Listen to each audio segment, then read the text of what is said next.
तौल धेरै बढ्ने हैन चाहिँ दिशा चाहिँ साह्रो हुने धेरै काम गर्न मन नलाग्ने कपाल झर्ने महिलाहरुकोमा चाहिँ महिनाहरु गडबड भयो बच्चा नबस्ने त्यस्तोहरु समस्या छ भने एकचोटि थाइरोइड जाँच गर्नु पर्यो थाइरोइडलाई बाट चाहिँ बस्न सकिने भने त्यस्तो धेरै कुराहरु चाहिँ यसमा चाहिँ छैन तर रोग पत्ता लागेपछि उपचार चाहिँ गर्नु पर्यो औषध चाहिँ खानु पर्यो सबैको स्वास्थ्यका कुरा डाक्टरका कुरा थाइरोइड भनेको के हो आम नागरिकले चाहिँ यसलाई कसरी बुझ्ने अब थाइरोइड भन्ने त अब एउटा ग्ल्यान्ड हुन्छ हाम्रो घाँटीको अगाडि एउटा सानो चाहिँ ग्ल्यान्ड हुन्छ अब त्यसलाई चाहिँ थाइरोइड ग्ल्यान्ड भन्छ हैन त्यो थाइरोइड ग्ल्यान्डले के काम गर्छ भन्दाखेरि यो चाहिँ हाम्रो चाहिँ हर्मोन हैन यो चाहिँ T3 T4 भन्ने जुन हर्मोन हुन्छ मेनली अझ T4 ले काम गर्ने हुन्छ त्यो हर्मोनको चाहिँ अब प्रोड्युस गर्ने हुन्छ त्यो हर्मोनले हाम्रो चाहिँ सबै दिमागदेखि लिएर सबै कुरामा चाहिँ हाम्रो मुटुमा देखि लिएर ब्लड प्रेसर देखि लिएर सुगर देखि लिएर सबै कुरामा चाहिँ उले चाहिँ ब्यालेन्स गर्छ अब कुनै कारणले जस्तो चाहिँ थाइरोइड बढ्यो अथवा थाइरोइड घट्यो थाइरोइडले काम गर्ने चाहिँ हैन अनि त्यो भयो भने चाहिँ त्यसलाई चाहिँ अब थाइरोइडको समस्या भयो जस्तो अब थाइरोइडको अलि धेरै काम गर्दियो नराम्रो काम गर्दियो भने त्यसलाई हाइपरथाइरोइडिजम भन्छ हैन अलि त्यसले चाहिँ काम गरेन हाम्रो जुन गर्नुपर्ने थाइरोइडले काम गरेन भने त्यसलाई हाइपोथाइरोइडिजम भन्छ हैन अब अहिलेको अब चाहिँ मेनली अब हाम्रो चाहिँ जनसमुदायले मेनली भनेको चाहिँ हाइपोथाइरोइडिजम जुन हाम्रो थाइरोइड रोग छ भन्ने हुन्छ थाइरोइडले काम कम गर्दाखेरि जुन समस्याहरु हुन्छ त्यसलाई चाहिँ हाइपोथाइरोइडिजम भन्छ त्योहरु चाहिँ अहिले चाहिँ अलि चाहिँ डिजिजहरु चाहिँ डायग्नोसिस पनि अलि बढाएको छ र त्यो कुरामा चाहिँ अलि चाहिँ सबैहरु चाहिँ अलि चाहिँ यो जान्न खोज्नुहुन्छ र प्लस यो चाहिँ रोगहरु चाहिँ अलि बढाएको छ यसमा चाहिँ समस्या पहिचान गर्ने सामान्य लक्षणहरु चाहिँ के हुन् कसरी थाहा थाइरोइडमा अब दुईवटा अघि भने जस्तो हाइपरथाइरोइडिजम जस्तो थाइरोइडले अलि धेरै काम गर्यो भने चाहिँ त्यसमा चाहिँ एकदम पसिना आउने मुटु धड्कनहरु बढ्ने निन्द्रा नलाग्ने कपालहरु झर्ने हैन महिनाहरुमा गडबड अनि तौल कम हुँदै जाने अनि चाहिँ कुनै पखाला लाग्न सक्छ हैन त्यस्तो चाहिँ हुन्छ हाइपरथाइरोइडिजममा अनि थाइरोइडले हाम्रो यो ग्रन्थीले काम गरेन भने त्यसलाई हाइपोथाइरोइडिजम भन्छ हैन त्यस्तो भयो भने चाहिँ अब महिलाहरुको केसमा चाहिँ अब चाहिँ महिनाहरुमा गडबड हुने बच्चाहरु नबस्ने अनि अब ओभरअल चाहिँ कपालहरु झर्ने हैन अनि चाहिँ अलि काम गर्न मन नलाग्ने हैन आलस्य काम गर्न मन नलाग्ने त्यति जागर नआउने अलि फटिग हुने हैन कहिलेकाहीँ चाहिँ एनिमिया भन्छ रगतहरु पनि कमी हुने हुन्छ अनि अलि धेरै भयो भने चाहिँ अब कन्स्टिपेसन हाम्रो चाहिँ दिशा पनि साह्रो हुने हैन त्यसले अलि चाहिँ एकदम चाहिँ धेरै बढ्यो भने त्यो मान्छे नै अब चाहिँ अलि आफ्नो चाहिँ जुन इन्टेलेक्चुअल हाम्रो दिमागको काम हुन्छ त्यसलाई पनि कम गरिदिन्छ त्यो कारणले अलि दिमागमा अलि बोधोपनहरु आउने त्यस्तोहरु चाहिँ समस्याहरु हुन्छ यो थाइरोइड हुनुको कारण चाहिँ के रहेछन् त खास थाइरोइडको धेरै कारण हुन्छ अब जस्तो मेनली अब हामी फोकस हुन्छ हाइपोथाइरोइडिजम हैन थाइरोइड कमहरु भयो भने चाहिँ एक नम्बर भनेको अब अराउन्ड चाहिँ तपाईको 90% मा चाहिँ हाम्रो अटोइम्युन डिजिज भन्छ ह्यासिमोटो थाइरोइडाइटिस भन्छ भन्ने मतलब हाम्रै शरीरको चाहिँ जुन तत्त्व हुन्छ एन्टिबडीले चाहिँ हाम्रै चाहिँ थाइरोइड हाम्रो यो ग्रन्थि हुन्छ हैन त्यसलाई चाहिँ असर गर्छ त्यसलाई ड्यामेज गरिदिन्छ हैन अनि त्यसले गर्दाखेरि के गर्ने त्यसले काम नगर्ने भयो हैन त्यसलाई चाहिँ अनि त्यो बाहेक अरु चाहिँ अब धेरै कारण हुन्छ कहिलेकाहीँ थाइरोइड सर्जरी गरेर फालियो भने पनि हैन अनि कहिलेकाहीँ चाहिँ अब यो अब पहिला अलि कम भएको छ पहिला चाहिँ अब चाहिँ जुन आयोडिनहरु चाहिँ कम हुने हैन कुनै आयोडिन कम हुँदाखेरि जुन गलगाड भन्थ्यो त्यस्तो हुँदाखेरि पनि थाइरोइडहरु कम हुन्छ हैन अब चाहिँ अब हाइपोथाइरोइडिजम जस्तो चाहिँ थाइरोइडको औषधि खाइरहेको आमाबाट जन्मेको बच्चाहरुमा पनि हुन सक्ने चान्स हुन्छ हैन त्यो कारणले यी विभिन्न कारणहरु चाहिँ हुन्छ कहिलेकाहीँ इन्फेक्सनहरु हुन्छ हैन कुनै चाहिँ अब चाहिँ क्रोनिक इन्फ्लामेसन हुन्छ अनि चाहिँ ग्रानुलोमेटोस भन्ने डिजिजहरु भन्ने हुन्छ त्यो धेरै कारणले चाहिँ थाइरोइड ड्यामेज गरिदिन्छ ड्यामेज गर्दाखेरि चाहिँ अनि यो समस्याहरु आउने हो सल्यान जस्तो पहाडी भेगमा चाहिँ थाइरोइडका समस्या भएको व्यक्तिहरुको अथवा चाहिँ नागरिकहरुको अवस्था चाहिँ कस्तो छ त अहिले चाहिँ पछिल्लो चरणमा यो थाइरोइडको समस्याहरु पनि अलि बढ्या छ अब यो कारण चाहिँ जस्तो चाहिँ हाम्रो इन्भेस्टिगेसन भएर पनि होला पहिला चाहिँ रोगै नभएको भन्ने पनि होइन अहिले चाहिँ हामीले थाइरोइड चाहिँ यही जाँच्ने भएको कारणले अब यसले गर्दाखेरि चाहिँ अब केही लक्षण भएको होला अब जाँच गर्दाखेरि चाहिँ थाइरोइड चाहिँ देखा पनि होला हैन त्यो कारणले थाइरोइडको रोग चाहिँ एउटा चाहिँ अलि धेरै नै छ हैन अब त्यसमा पनि अब कुनै चाहिँ लक्षण भएर आउनुहुन्छ कुनै चाहिँ हामी चाहिँ नर्मल चेक गरौँ अरु चाहिँ हैन अरु केही कारण हुन्छ अब थाइरोइड कहिले चाहिँ गर्दाखेरि पनि देखिने हुन्छ हैन त्यो कारणले अब थाइरोइडको रोगीहरु चाहिँ जुन बिरामीहरु हुन्छ त्यो चाहिँ अलि चाहिँ उल्लेखनीय छ यहाँ सल्यानमा थाइराइडको बिरामी छ अरे फलानुले त यसो यसो खान मिल्दैन रे अथवा चाहिँ बिहान मर्निङ वाक गरिरहेछ यो गरिरहेछ शरीर घटाइरहेछ यो थाइराइडको बिरामी हो रे भन्ने पनि सुनिन्छ नि थाइराइड भइसकेपछि त्यस्तो खालको जो खानपान बारियो अथवा चाहिँ बिहान मर्निङ वाक गरियो कसरत गरियो त्यो भयो भने थाइराइड कन्ट्रोल हुने हो एक्ज्याक्टली चाहिँ होइन होइन यो चाहिँ थाइरोइड भनेको थाइरोइडको समस्या भएपछि अब थाइरोइडको चाहिँ ग्ल्यान्ड ड्यामेज भयो ड्यामेज नहुँदाखेरि त्यसले जुन उत्पादन गर्ने जुन हर्मोन हुन्थ्यो होइन थाइरोक्सिन नहुँदाखेरि चाहिँ अब लक्षण हुने भयो तर चाहिँ कति हुन्छ भन्दाखेरि अब कुनै कुनै चाहिँ अब यो चाहिँ केही तरकारीहरूमा जस्तो यो क्याबेज बन्दाकोपीहरूदेखि लिएर यो चाहिँ सागपातहरू यो चाहिँ तोरीको सागदेखि लिएर यो चाहिँ टमाटरहरू तिनीहरूमा चाहिँ केही तत्त्व हुन्छ त्यसले गर्दाखेरि हामी थाइरोइड चाहिँ को जुन हर्मोन बन्ने हुन्छ त्यसलाई चाहिँ बन्नबाट चाहिँ रोक्छ भन्ने हुन्छ सबैमा हुन्छ भन्ने होइन त्यो कारणले केही कन्सियस हुने हो जस्तो खाँदै नखानु भन्ने होइन होइन अब त्यसमा चाहिँ कहिलेकाहीँ चाहिँ हाइपो थाइरोइडको समस्या छ भने त्यसलाई चाहिँ अलि चाहिँ कम गर्दा बेटर भन्ने चाहिँ केही भन्न सकिन्छ तर एक नम्बर के हो त भन्दा थाइरोइडको समस्या भयो औषधि खानु पऱ्यो औषधि खाइसकेपछि चाहिँ अब त्यसमा त्यति धेरै वरि चाहिँ गर्नु पर्दैन होइन अब चाहिँ अब यो चाहिँ थाइरोइडले अलि कम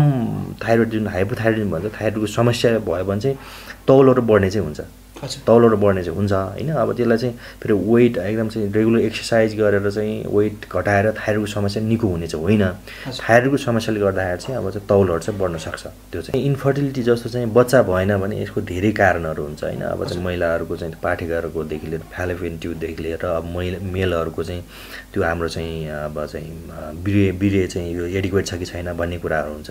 तर त्यो मध्ये पनि एउटा थाइरोइड चाहिँ हाइपोथाइरोइडिज्म जुन छ त्यो पनि एउटा कारण चाहिँ हो होइन यदि चाहिँ हाइपोथाइरोइडिज्म छ भने चाहिँ महिलाले कन्सिभ गर्न चाहिँ अहिले चाहिँ त्यहाँ चाहिँ समस्या हुन्छ होइन त्यो चाहिँ बच्चा बस्नलाई होइन त्यो कारणले अब चाहिँ थाइरोइडको कारणले पनि हुनसक्छ त्यो चाहिँ बच्चा नबस्ने तर अब धेरै कारणहरू छ त्यो खोज्नुपर्छ तर थाइरोइडको कारणले छ भने थाइरोइड डायग्नोसिस गरेर उपचार गर्यो भने चाहिँ त्यसलाई चाहिँ पछि बच्चाहरूको चाहिँ समस्या चाहिँ बच्चा बस्नलाई चाहिँ समस्या चाहिँ कम गर्न सकिन्छ त्यो चाहिँ थाइरोइड भइहाल्यो जाँच गर्दाखेरि पत्ता लागिहाल्यो भने उपचारको पाटो चाहिँ के हुन्छ त अब थाइरोइडको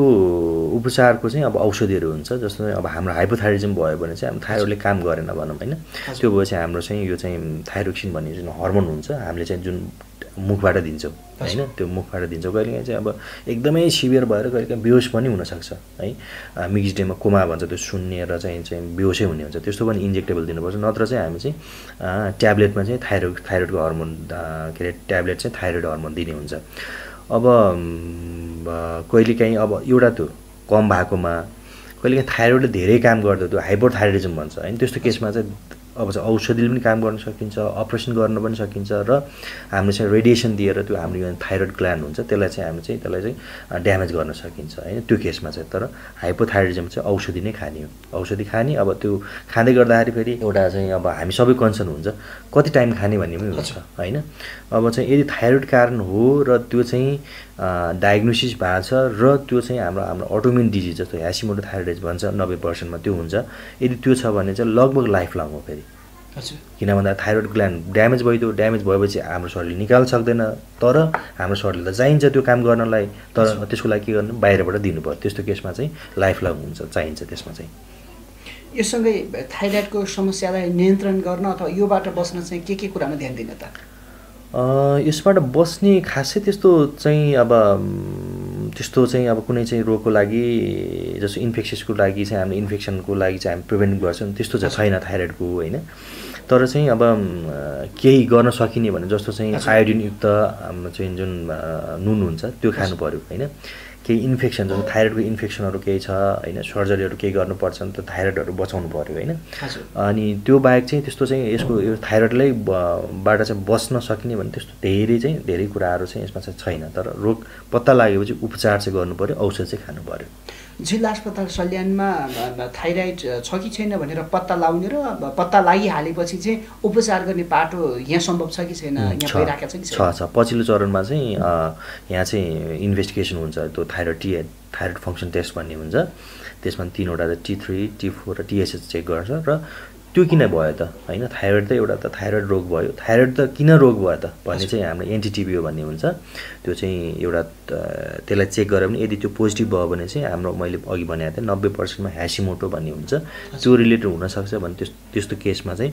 यदि त्यो पोजिटिभ आयो भने त्यसमा लाइफ लङ चाहिँ औषधि खानुपर्ने हुन्छ त्यो कारणले हामीसँग चाहिँ थाइरोइडको चाहिँ सम्पूर्ण जाँचहरू छ कहिलेकाहीँ चाहिँ अस्पतालमा उपचार गर्न आएको समस्या चाहिँ एउटा तर चाहिँ थाइरोइड पनि हेरिहालौँ भन्दाखेरि थाइरोइडको पनि समस्या देखिन्छ होइन अनि यो अरू जस्तो समस्या भएकोलाई चाहिँ थाइरोइडको पनि चाहिँ सँगै जाँच गर्नुको कारण चाहिँ के त अब थाइरोइड चाहिँ को धेरै फङ्सन छ जस्तो मुटुमा पनि छ होइन अनि ब्लड प्रेसरमा पनि छ अनि त्यस पछाडि चाहिँ हाम्रो चाहिँ अब लिपिड प्रोफाइलहरूदेखि लिएर यो कुराहरू छ होइन कहिलेकाहीँ चाहिँ मान्छे मोटोपन भयो हो अनि कहिलेकाहीँ कसैको चाहिँ अब थाइरोइड रिलेटेड जस्तो चाहिँ रगत कमीहरू छ हो रगत कमी भयो भने थाइरोइड कारणले पनि कहिलेकाहीँ हो कि भन्ने हो कहिलेकाहीँ चाहिँ अब बच्चा बसेन भन्यो भने त्यतातिर गर्छ त्यो कारण यो कुराहरूमा चाहिँ अब चाहिँ केही लक्षणहरू यो चाहिँ थाइरोइड पनि अरू रोगसँग पनि चाहिँ जोडिने भएको कारणले एसोसिएटेड हुने भएको कारणले त्यस्तो केसमा चाहिँ हामी थाइरोइड चेक गर्छौँ तर चाहिँ धेरै जसो कस्तो हुन्छ भन्दाखेरि अब सब क्लिनिकल हाइपोथाइरोइडिज्म भन्छ कि भनेको चाहिँ लक्षण हुँदैन तर थाइरोइड चाहिँ हुन्छ होइन अब त्यस्तो कन्डिसनमा चाहिँ अब चाहिँ यो जाँच गर्दै गर्दा देखिन्छ लक्षण धेरै हुँदैन तर चाहिँ यहाँ जाँच गर्दा देखिन्छ अब त्यसको त्यो भ्यालु हेरेर त्यो टिएसएसको भ्यालु हेरेर त्यसलाई उपचार गर्ने कि नगर्ने र उपचार गर्नुपर्ने पनि केही कन्डिसन हुन्छ होइन जस्तो प्रेग्नेन्सी भयो होइन अनि चाहिँ यो चाहिँ न्युनेट्स यो चाहिँ हाम्रो चाहिँ बढ्दै गरेको बालबालिकाहरू हुन्छ त्यस्तो केसहरूमा चाहिँ हामीले चाहिँ दिनुपर्ने हुन्छ होइन त्यसरी चाहिँ हामी चाहिँ यसलाई चाहिँ म्यानेज गर्छौँ अन्तिममा स्थानीय समुदायमा थाइरोइड रोगबाट बच्नका निम्ति अथवा चाहिँ यसका बारेमा चाहिँ सचेतना जागृत गर्ने सन्दर्भमा जिल्ला अस्पताल सल्यानले के काम गरिराखेको छ अब यसमा चाहिँ हामीले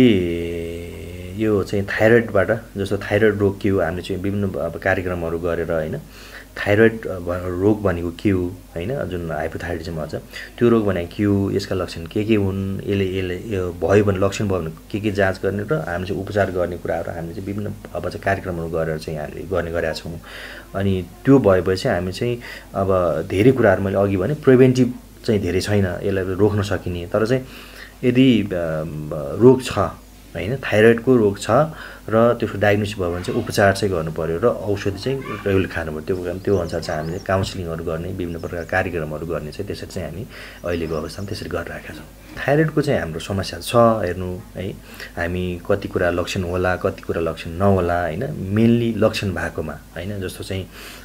तौल धेरै बढ्ने होइन चाहिँ दिशा चाहिँ साह्रो हुने धेरै काम गर्न मन नलाग्ने कपाल झर्ने महिलाहरूकोमा चाहिँ